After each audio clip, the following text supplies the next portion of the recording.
Coronavirus has transformed our lives in a multitude of ways, and one is how we get around. With use of public transport down, bike sales have gone through the roof, up 60% as more and more of us take to the roads on two wheels. But cycling isn't just a way of getting from A to B or keeping fit. For some, it's about increasing confidence, a sense of belonging and making the roads accessible for all. And that's exactly why our next guest, Sarah Javid, has created a unique cycle group, as Sally's been discovering. Hi Sarah, you're the founder of Cycle Sisters. Can you tell us a bit about it? Yes, so we're a charity that aims to inspire Muslim women to cycle. Yes. And I had the idea after trying to get back into cycling myself in my 30s, after having kids and not having cycled for a very long time. Yeah. And it felt like something that was quite intimidating and quite difficult. And I looked around at that time for a group to try and find some support, but couldn't find anywhere that I felt like I would fit in and not be out of place. So a couple of friends asked me if I could help them to get back into cycling. I thought, well, let's just start something ourselves. So that was what we did. So why specifically Muslim women?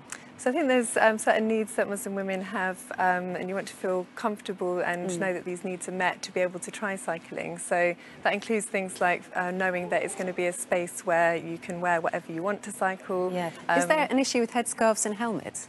So no, you can adjust your headscarf in a way that you can make your helmet fit. Right. There's no kind of restrictions on what you can wear when you cycle. We're really trying to promote this idea that cycling is just an everyday activity for everyone, regardless of your age or background. And you've got 140 members now. And I think it really reflects that there's a real need and demand out there for these kind of groups. So we want to see more of it. How can people get involved? Presumably you need to be a Muslim? So no, our groups are open for women from all backgrounds, and it's actually been really nice to see that the kind of setup that we have works for other women as well, and it's been a really great way to bring So you just need a bike together. We provide bikes because we don't want that need to be a bike. barrier for people. So in partnership with the councils, we've made bikes available for our rides, so you can just turn up and come along. Thank you, Sarah. Now you brought along a couple of your ride leaders.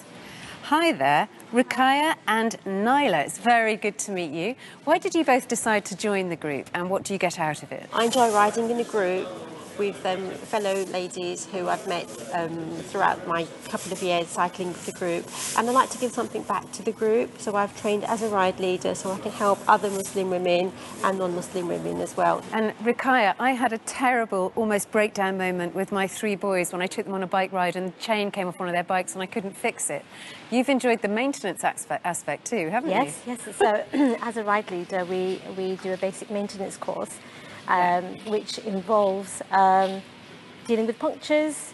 If your chain comes off, what can be done. So in that aspect, I think when the women come on a ride with us, they feel safer in our little group. How does faith play a part? Sometimes we stop off, and we sometimes stop off at mosques as well, and we all encourage each other, because sometimes it's a myth that Muslim women, in the way we dress, we cannot actually go on the bike. So we encourage each other in how to dress appropriately.